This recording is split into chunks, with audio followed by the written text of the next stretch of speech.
I'm going to beat every single FNAF game before 6 a.m. in real time. I took to YouTube to see if anybody had done this in the past, and in my extensive research while sitting on the toilet, I found nothing. So I decided to be the first YouTuber ever to take on the challenge that I'm calling the Mike Schmidt Challenge.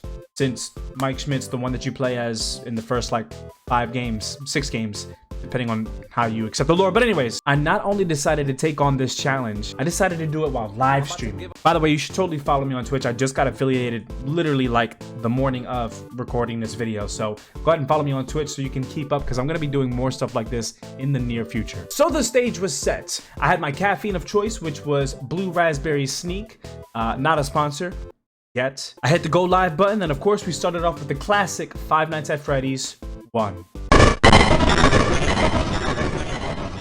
Now, night 1 was definitely a breeze. I even started a quick poll in the chat to see who is your favorite FNAF animatronic. Let me know down in the comments. By the way, Bonnie won. Shout out to Bonnie. And I honestly thought that the first 4 games weren't going to give me any bit of issues at all. What's Chica banging about in the kitchen? She's just being fast. She's making me a sandwich. Then I got to night 3. Night 3 is where Foxy gets a little bit more aggressive, as he tends to visit your office a couple more times throughout the night. At least in comparison to night 2, because he's not active at all on night 1. And I may have been a little too comfortable. 5 a.m. chatter. Night 2, deathless.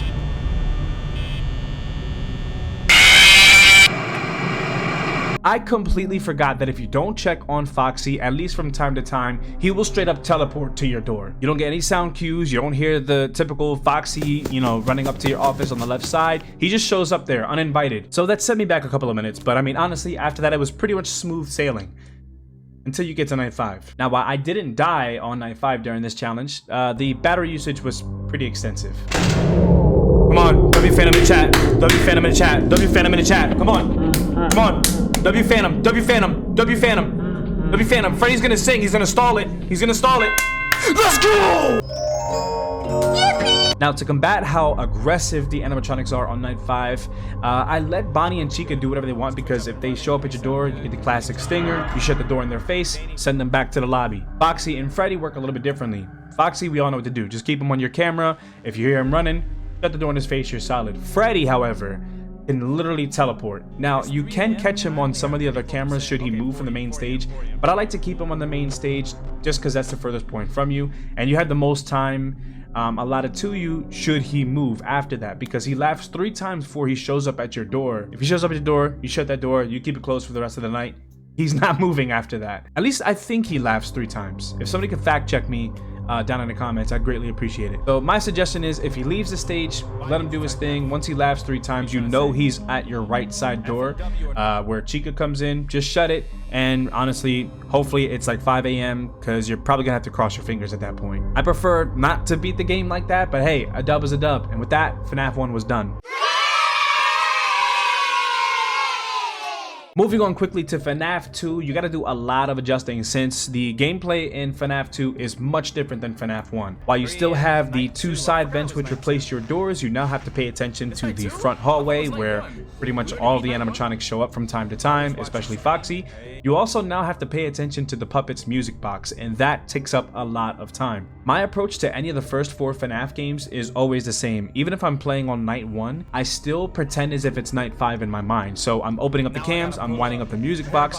As soon as I close the cam, I'm putting on the Freddy mask that Fazbear Entertainment gives you to ward off any animatronics that may be in your office. That way, once you do get to the more difficult nights, you're already used to slapping on your mask as soon as you close down the cameras, just in case Wither Chica is... With this being my strategy, I honestly blasted right through FNAF 2 without dying even once. I didn't really have any trouble. There was a couple moments where I had to clutch up because multiple animatronics were in the room forcing my mask down and keeping me away from the puppet spot, or the puppet's music box. But other than that, I didn't die once. FNAF 2 was a breeze. I just beat FNAF 2 without dying. Give me the subs! In either case, I was able to breeze right through the first 5 nights of FNAF 2 and move on to FNAF 3, which should be just as easy. I hope. Now, with FNAF 3, you only have one real threat to worry about, that being Springtrap. The Phantom animatronics can spook you if you're not too careful, but they can actually kill you, so not a big deal. As long as you have them locked on camera 10 and the nearest vent closed, just in case he starts to feel a little sus. then you should be good to go. The only real problem you face in FNAF 3 is if the phantom animatronics do decide to get a little bit quirky and make you hallucinate. For example, if you stare at Foxy for too long, stare at Freddy for too long, stare at Chica. Basically, if you stare at any of them for too long, they will jump scare you. They don't kill you, but they do make you hallucinate and force you to reset the ventilation, keeping your eyes off Springtrap, giving you one more thing to do. By the way, the resetting of different things, different systems in FNAF 3 takes forever. So you definitely don't want that to happen. To combat this, honestly, just don't stare at the phantom animatronics for too long, really at all. Anytime you're moving left or kind of swiveling your head left, whatever the freak. Anytime you're going from the cameras over to the reboot system, just be cautious because Foxy's probably standing there. If he is, just look away and kind of keep doing that until he goes away. He'll leave eventually. Phantom Freddy, he just kind of walks in front of your office at that large window. Just don't stare at him for too long. He won't jump scare you. And anytime you open up the cameras, be prepared to either switch from one camera to the next or close the cameras out entirely to avoid being jump scared by either Mangled or Phantom Balloon Boy. Phantom Chica is in the game. She's only in the arcade. She can only be found or seen in the arcade. You pretty much don't have a reason to look at the arcade camera unless Springtrap is there. But if you keep him locked on camera 10, 9 times out of 10, he's not going to the arcade camera since it's literally on the other side of the building. You don't really have anything to worry about. Oh yeah, one more thing to keep in mind. Don't freaking look at the puppet. I forget which camera she's on, but I'll show you guys a picture right here. Whatever you do, just don't, if you see her standing in the hallway, immediately close your camera. Like I'm saying, close it. I don't switch the cams, do something. Do not look at the puppet. If you manage to give her too much time and attention and love and care, she will bother you for what feels like all of eternity. She will come into your office. There will be this loud screeching noise that will not allow you to hear your own thoughts. She'll stay there for the longest amount of time, basically blocking your view, similar to the way that she does in the FNAF 2 cutscenes. Now, she does go away eventually, but by the time she goes away, Springtrap is probably right behind her, ready to kill you. So try not to look at the puppet as much as possible. It's also worth mentioning that in later nights, Springtrap will spawn in random cameras, so it's crucial to find him as soon as the night starts and guide him all the way back to the furthest cam possible, being camera 10, as soon as you possibly can. If you fail to find him fast enough, I think you get the idea. But all in all, FNAF 3 is not really a tough game. Once you have these basics down, you can breeze right through it. Easy peasy. On to FNAF 4. Now, when it comes to FNAF 4, the biggest difference between this game and the 3 titles that come before it is going to be the lore. Now, if you're like me, I love watching game theory videos. In the arms of the angels. Especially super late at night. I don't know why I always watch them at night. Kind of weird now that I think about it. But I don't have time to indulge in the lore. I am speedrunning as many FNAF games as possible before 6 a.m. IRL. I don't have time for these cutscenes, so as long as you know where to go within the cutscenes, just try to get there as fast as possible, trigger them to stop so that you can move on to Fun with Plushtrap. Cool thing about Fun with Plushtrap is you have the opportunity to basically skip ahead within the night that you're about to play. If you can successfully stop Plushtrap on the X marked on the carpet in front of you within that minigame, you skip ahead 2 hours starting the night at 2 a.m. Super dope, especially when you're trying to speedrun. However, just keep in mind that if you die in that night, the next time you play that night, you will have to start from 12 a.m. You do not get another opportunity to skip ahead. So try to use that as best as you can. Anyways, with FNAF 4, it's pretty simple. Just stay nice and quiet. It's not as loud and obnoxious as the other games. It's actually super quiet. There is the absence of noise that really adds to the depth of spook within this game. It also forces you to really pay attention to sound cues. Basically footsteps on either side of your room. If Foxy manages to get into your room, you'll know, one, by the sound of your closet opening or slightly closing. You'll also be able to physically see the closet door shut a little bit. That lets you know Foxy's in your room. If you do hear the Freddy's on the bed behind you, just turn around, hit him with a flashbang, and go on about your business. The first 4 nights are pretty simple. It's just a matter of the animatronics becoming a little bit more aggressive as the nights progress. It's the 5th night that switches it up, but just a little bit. You only have to worry about Nightmare Fredbear, although he basically replaces all of the other animatronics in movement as well as who you have to worry about. So he can show up on the right side, he can show up on the left side, he can show up in the closet, he can show up in the bed, he can show up pretty much anywhere. So you definitely want to keep that in mind. Although he makes it kind of easy because he has fat feet and he walks really heavy. He doesn't know how to lighten his stride. One final note, if you don't hear Nightmare Fredbear at all, you don't hear his laugh, you don't hear his footsteps, I just pretty much spam all the locations and try to find him as soon as possible. It doesn't happen that much, but it can happen. It's happened to me multiple times within the numerous times that I've played this specific game. So I think there's something there to that's worthy of noting. Just keep that in mind as you're playing. And with that, FNAF 4 is done. Now at this particular point, we're about 3 o'clock, 3:30 in the morning. We're halfway to our 6 a.m. clock out time, and I've only gotten through 4 of the games. Now that does seem like a lot, but my ultimate goal in mind is to actually get to Security Breach. I knew I wasn't going to beat Security Breach before 6 a.m. at least, having played all the other games before that within that same night. But it would have been cool for me to beat Sister Location and Pizza Sim all within the same night before 6 a.m. The problem is these 2 games are particularly hard to beat, both Sister Location and Pizza Sim. Reason for that, they are totally different. They're very lore heavy. It's not the same as the other games where you just kind of stay in one spot and protect yourself. There's a lot that you have to do in either of these games, so speedrunning them is kind of a tough challenge. But that's what I'm here for on the Sister Location. Now, as I mentioned previously, Sister Location and Pizza Sim play completely differently than the previous 4 titles, mainly because you're not stuck in one office defending yourself, or in the case of FNAF 4 in a bedroom defending yourself, but you have to interact with the animatronics differently than you've done previously. Access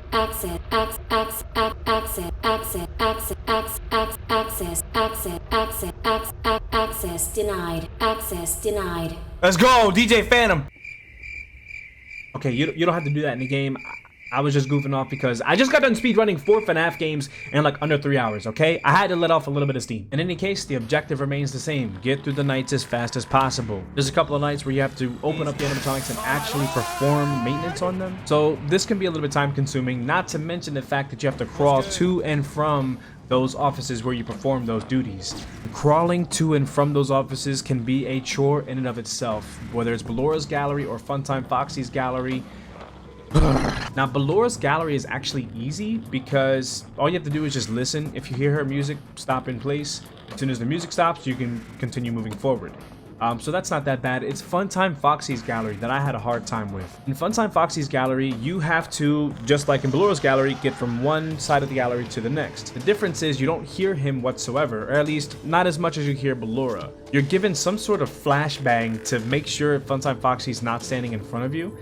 If they are, just pretty much stay in place. Do not move. Don't move to the left or to the right to try to avoid them, because they're more than likely going to hear you and just pretty much step in front of you and jump scare you. The funny part about Funtime Foxy's Gallery is once you get done completing the task on the other side of it, I forget which task it is, you have to crawl, of course, crawl back through Funtime Foxy's Gallery, and you're actually supposed to get caught. I didn't know this. I forgot.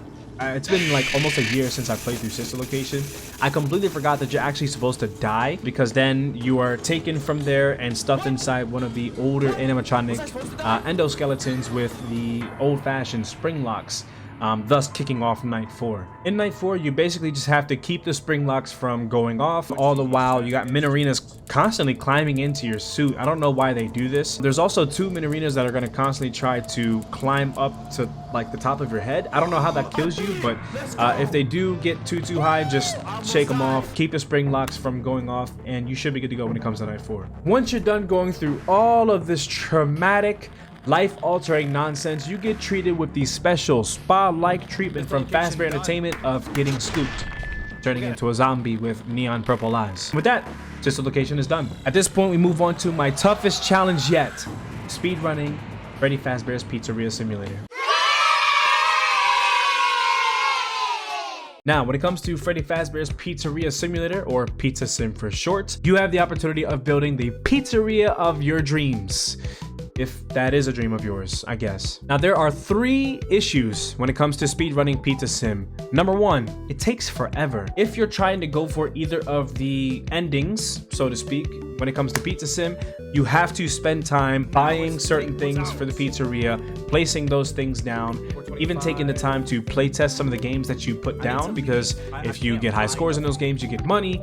With that money, you can buy more stuff, and you can upgrade the pizzeria, and you can upgrade your equipment, and blah, blah, blah, blah, blah. It's super time consuming. The second thing to keep in mind is at the end of every night, you are greeted with the opportunity to either scrap or toss out an animatronic that lies before you. If you choose to scrap the animatronics, you are given a decent amount of money, which actually increases within the later nights.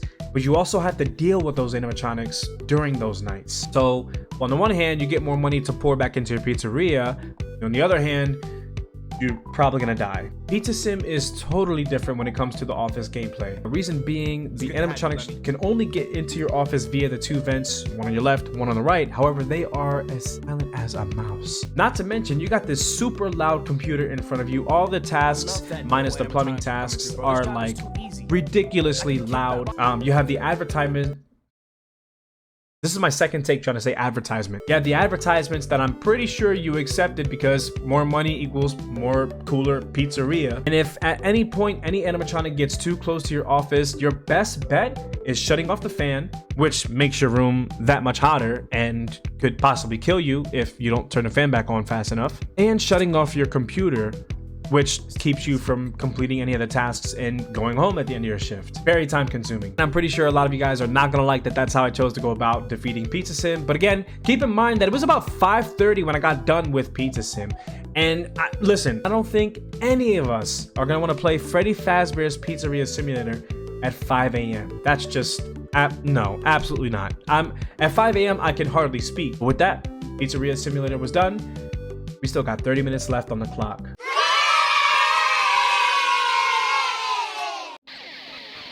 Ladies and gentlemen, boys and girls, Fazbear Entertainment would like to put your hands together for the one, the only, Freddy Fazbear. We made it to security breach, baby, with 30 minutes to spare. Help me dance.